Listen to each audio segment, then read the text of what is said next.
এই প্রকৃতির সব কিছু ঈশ্বর দ্বারা সৃষ্ট, তাই বলা হয় ঈশ্বর সর্বত্র বিরাজমান। সুতরাং আমরাও ঈশ্বরের সন্তান। ঈশ্বর আমাদের সকলকেই ভালোবাসে, কিন্তু মানুষ নিজের কর্মগুণে ঈশ্বরের শুভ অশুভ প্রভাব লাভ করে। তাই আমাদের জীবনে শুভ অশুভ ঘটনাগুলো ঘটে। কিন্তু যে কোনো শুভ অশুভ ঘটনা ঘটার আগে এই ঈশ্বর এই প্রকৃতির মাধ্যমে আমাদের বিভিন্নভাবে সংকেত দেওয়ার চেষ্টা করে। এই প্রকৃতি সবসময় আমাদের কিছু না কিছু সংকেত দেওয়ার চেষ্টা করছে, কিন্তু এই প্রকৃতিও সংকেতগুলো বুঝতে গেলে মন শান্ত হতে হবে। যাদের মন চঞ্চল তারা কখনোই এই প্রকৃতিও সংকেতগুলো বুঝতে পারবে না, অনুমান করতে পারবে না। যারা প্রতিদিন ধ্যান করে, মেডিটেশন করে, নিজের মনকে শান্ত রাখতে সক্ষম, তারা কিন্তু এই প্রকৃতিও সংকেতগুলো অনুভব করতে পারে, অনুমান করতে পারে। আবার কিছু মানুষ স্বপ্নের মাধ্যমে এর সংকেত পায়, অর্থাৎ স্বপ্ন দেখে সে বুঝতে পারে যে তার সামনের দিনগুলো শুভ আসতে চলেছে না অশুভ আসতে চলেছে, অর্থাৎ তার জীবনে ভালো ঘটনা ঘটবে না খারাপ ঘটনা ঘটবে, তারা কিন্তু স্বপ্নের মাধ্যমে একটা অনুমান পেয়ে যায়।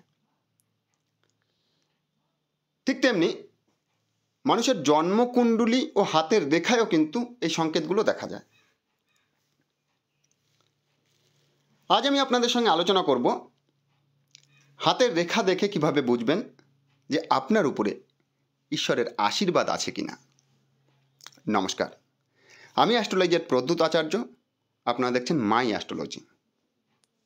হস্তরেখা সংক্রান্ত বিষয়ে ভালোভাবে বুঝতে, ভালোভাবে জানতে এই ভিডিওকে অবশ্যই পুরো দেখবেন। ভিডিও ভালো লাগলে অবশ্যই লাইক, কমেন্ট করে আমাদের সহযোগিতা করবেন। হাতের রেখা দেখে ঈশ্বরের আশীর্বাদ সংক্রান্ত বিষয় বুঝতে গেলে সবার প্রথমে আমাদের দেখতে হবে ভাগ্যপতি ও কর্মফলদাতা শনির ক্ষেত্র এবং দেবগুরু বৃহস্পতির ক্ষেত্র। কারণ সমস্ত ঐশ্বরিক বিষয় শনি বৃহস্পতির ক্ষেত্র থেকেই বেশিরভাগটা নির্দেশ করা হয়, এবং কিছু কিছু ক্ষেত্রে কেতুর অবস্থানও দেখে নিতে হয়। যদি হাতে শনির ক্ষেত্র শুভ থাকে, শনির আঙুল এককভাবে দাঁড়িয়ে থাকে, কোনো রকম বক্র নয়, সুদর্শনীয়, শনির ক্ষেত্র শুভ, কোনো অশুভ রেখা নেই, তাহলে বুঝতে হবে যে আপনার উপরে কিন্তু ঈশ্বরের আশীর্বাদ রয়েছে। আর শনির ক্ষেত্রে যদি কোনো রকম একটি শনি রেখা দেখা যায়, সেই রেখা ছোট হতে পারে, কিন্তু রেখা কোনো রেখার দ্বারা পীড়িত হয়নি, অর্থাৎ কোনো এরো রেখা এই রেখাটিকে টাচ করেনি বা কাটেনি, তাহলেও আপনি বুঝতে পারেন যে আপনার উপরে ঈশ্বরের আশীর্বাদ আছে, ভাগ্যপতির পূর্ণ সহযোগিতা আপনি পাবেন। কিন্তু যদি শনির ক্ষেত্রে এই রেখা কেটে যায়, ভাগ্য উন্নতিতে আপনার যথেষ্ট বাধাবিঘ্নর সম্মুখীন হতে হবে। আবার কিছু কিছু মানুষের হাতে একাধিক ঊর্ধ্বমুখী রেখা দেখা যায়, অর্থাৎ ভাগ্যপতির পূর্ণ সহযোগিতা পাওয়ার পাশাপাশি তারা একাধিক পথে ভাগ্য উন্নতি করতে সক্ষম, অর্থাৎ ঈশ্বরের আশীর্বাদে তারা বিভিন্ন দিক থেকে ভাগ্য উন্নতির সুযোগ পেয়ে থাকে। কিছু মানুষের হাতে শনির ক্ষেত্রে দুটো ঊর্ধ্বমুখী রেখা ভি আকৃতি সৃষ্টি করে, এটাও কিন্তু শুভ শক্তির প্রভাব নির্দেশ করে, অর্থাৎ এদেরও কিন্তু একাধিক পথে ভাগ্য উন্নতির সম্ভাবনা রয়েছে এবং শুভ শক্তির প্রভাব তাদের মধ্যে রয়েছে। এই ধরনের মানুষ যেখানেই যাক না কেন তার মধ্যে থেকে একটা পজিটিভ অরা বেরোয়, আর মানুষ তাদেরকে পছন্দ করে। দেখুন, প্রত্যেকটা মানুষের মধ্যে কিছু অরা থাকে। কিছু মানুষের কাছে আপনি যাবেন, আপনার ভালো লাগবে, তাকে চেনেন না, জানেন না, অর্থাৎ তার অরার সঙ্গে আপনার অরা ম্যাচ করছে। আবার কিছু মানুষের কাছে যাওয়ার পরে আপনার বিরক্ত লাগছে, তাকেও আপনি চেনেন না, জানেন না, অর্থাৎ তার অরার সঙ্গে আপনার অরা ম্যাচ করছে না। সেখান থেকে আপনার সরে যাওয়াই ভালো, কারণ সেখান থেকে নেগেটিভ অরা বেরোচ্ছে। তাই যদি শনির ক্ষেত্রে ভি আকৃতি থাকে, তাদের মধ্যেও কিন্তু পজিটিভ অরা সৃষ্টি হয়, অর্থাৎ শুভ শক্তির প্রভাব তাদের মধ্যে থাকে। আবার ত্রিশূল চিহ্ন যদি থাকে, অর্থাৎ এইভাবে একটি ত্রিশূল চিহ্ন গঠন হয়েছে, তিনটে শাখা রেখা ত্রিশূলের মতো সৃষ্টি করেছে শনির ক্ষেত্রে, তারা আধ্যাত্মিক প্রকৃতির, তাদের মধ্যে থেকেও পজিটিভ অরা বের হয় এবং তারাও একাধিক পথে ভাগ্য উন্নতি লাভ করতে পারে। কিন্তু তারা বেশিরভাগ সময় আধ্যাত্মিক এবং ভক্ত প্রকৃতির হয়। যাদের শনির ক্ষেত্রে ত্রিশূল চিহ্ন আছে আর তার সঙ্গে যদি হাতের আঙুলে গাঁট থাকে, অর্থাৎ প্রত্যেকটা আঙুলে বেশ বড় বড় গাঁট থাকে, তারা দার্শনিক প্রকৃতির মানুষ হয় এবং গভীর চিন্তাধারা করতে বেশি ভালোবাসে, কিন্তু তারা ভক্ত হয়, অর্থাৎ ঈশ্বরের প্রতি তাদের যথেষ্ট আকর্ষণ থাকে। তো শনির ক্ষেত্র যদি শুভ হয়, শনির আঙুল যদি এককভাবে দাঁড়িয়ে থাকে, শনির ক্ষেত্রে যদি কোনো রেখা না থাকে কিন্তু কোনো অশুভ চিহ্ন নেই, এটা দেখতে হবে যে ক্রস চিহ্ন, তিল চিহ্ন বা কোনো ধরনের কোনো অশুভ চিহ্ন নেই, শনির ক্ষেত্র প্লেন, শনির আঙুল এককভাবে দাঁড়িয়ে রয়েছে, তার সঙ্গে বৃহস্পতির ক্ষেত্র সুন্দর সুগঠিত, বৃহস্পতির ক্ষেত্রে শুভ প্রভাব রয়েছে বা শুভ চিহ্ন রয়েছে। বৃহস্পতির ক্ষেত্রে শুভ চিহ্নগুলো কী কী? বৃহস্পতির ক্ষেত্রে শুভ চিহ্ন হলো ক্রস চিহ্ন, এই ধরনের ক্রস চিহ্ন বৃহস্পতির ক্ষেত্রে ভালো ফল প্রদান করে থাকে। চতুষ্কোণ চিহ্ন, চতুষ্কোণ চিহ্নকে বলা হয় রক্ষা কবচ, অর্থাৎ যাদের হাতে বৃহস্পতির ক্ষেত্রে চতুষ্কোণ চিহ্ন থাকে তারা জীবনে যে কোনো সমস্যায় পড়লে সেই সমস্যা থেকে অলৌকিকভাবে রক্ষা পায়। বৃহস্পতিকে ধনের কারক গ্রহ বলা হয়, অর্থাৎ ধন সংক্রান্ত বিষয়েও কিন্তু তারা রক্ষা পায়, অর্থাৎ কোথাও ধন অর্থনৈতিক চোট খাওয়ার সম্ভাবনা, সেখান থেকে তারা বেঁচে যায়। চতুষ্কোণ চিহ্ন হাতের যে কোনো স্থানেই ভালো শুভ ফল প্রদান করে, অর্থাৎ সেই বিষয় থেকে রক্ষা করে। যেমন দেখুন আয়ুরেখার উপরে দেখুন আয়ুরেখা ভগ্ন, কিন্তু এখানে একটি চতুষ্কোণ চিহ্ন সৃষ্টি হয়েছে, অর্থাৎ এনার মৃত্যুর হাত থেকে কিন্তু এই চতুষ্কোণ চিহ্ন বাঁচিয়ে তুলবে। এই চতুষ্কোণ চিহ্ন যেখানেই থাকুক না কেন সেখান থেকেই কিছু না কিছু শুভ ফল মানুষকে অবশ্যই প্রদান করবে। তো বৃহস্পতির ক্ষেত্রে ক্রস চিহ্ন, চতুষ্কোণ চিহ্ন থাকার পাশাপাশি যদি ত্রিভুজ চিহ্ন থাকে, ত্রিভুজ চিহ্ন অত্যন্ত শক্তিশালী এবং শুভ চিহ্ন। ত্রিভুজ চিহ্ন মানুষকে সৎ প্রকৃতির তৈরি করে, হাতে যত বেশি ত্রিভুজ চিহ্ন থাকে মানুষ তত বেশি সৎ পথে উপার্জনের চিন্তাধারা করে। শনির ক্ষেত্রে এই ত্রিভুজ চিহ্ন অত্যাধিক শুভ ফল প্রদান করে। আবার ধ্বজ চিহ্ন বা পতাকা চিহ্ন, দেখুন এই পতাকা চিহ্ন ঠিক এইভাবে হয়, বৃহস্পতির ক্ষেত্রে একটি ঊর্ধ্বমুখী রেখা রয়েছে যেটা বৃহস্পতির গুণাবলীকে অনেক বেশি বাড়িয়ে তুলেছে। এটাও আপনি ঈশ্বরের আশীর্বাদ প্রাপ্ত রেখা ধরতে পারেন যদি বৃহস্পতির ক্ষেত্রে কোনো অপীড়িত ঊর্ধ্বমুখী রেখা থাকে, এবং সেখানে যদি একটি ধ্বজ চিহ্ন বা পতাকা চিহ্নের মতো তৈরি হয়। পতাকা চিহ্ন অনেক সময় চতুষ্কোণ আকৃতির তৈরি হয়, আবার অনেক সময় ত্রিকোণ আকৃতির তৈরি হয়। তো যেভাবেই এই পতাকা চিহ্ন গঠিত হোক না কেন এটা কিন্তু জয়ের নির্দেশ করে, বিজয়, অর্থাৎ আপনি যেখানেই যান না কেন সেখান থেকে আপনি আপনার ভাগ্যের জোরে, শুভ প্রভাবের জোরে আপনি সেই ক্ষেত্রে পজিটিভ রেজাল্ট পাবেন এবং আপনার ভাগ্যকে আপনি জয়লাভ করতে পারবেন।